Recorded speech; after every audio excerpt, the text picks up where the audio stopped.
നീ നാവാൽ കെട്ടുന്നതും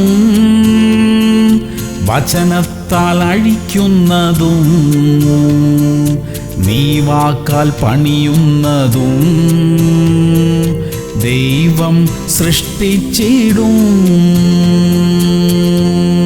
ഉൽപ്പത്തി 1:3 വെളിച്ചം ഉണ്ടാകട്ടെ എന്ന് ദൈവം കൽപ്പിച്ചു, വെളിച്ചം ഉണ്ടായി. പ്രിയമുള്ളവരെ, ദൈവം സൃഷ്ടി നടത്തി വാക്കുകൾ കൊണ്ട് കൽപ്പിച്ചപ്പോൾ അങ്ങനെ സംഭവിച്ചു. യേശു രോഗികളെ സൗഖ്യമാക്കി, മരിച്ചവരെ ഉയർപ്പിച്ചു, അതും വാക്കുകൾ കൊണ്ട് കൽപ്പിച്ചായിരുന്നു. അതേ അധികാരം തന്റെ മക്കളായ നമുക്കും ദൈവം തന്നിരിക്കുന്നു. നമ്മുടെ സാഹചര്യങ്ങളോടും പ്രതികൂലങ്ങളോടും കൽപ്പിക്കാനുള്ള അധികാരം ദൈവം നമുക്ക് തന്നിരിക്കുന്നു. നാം കൽപ്പിക്കുന്നത് സംഭവിക്കും. പ്രാർത്ഥിക്കാം. സ്വർഗീയ പിതാവേ, സാഹചര്യങ്ങളോട് വിശ്വാസത്തോടെ കൽപ്പിക്കാനുള്ള കൃപ തരണമേ. കൽപ്പിച്ച് അത്ഭുതങ്ങൾ സൃഷ്ടിക്കാൻ ഞങ്ങളെ സഹായിക്കണമപ്പാ.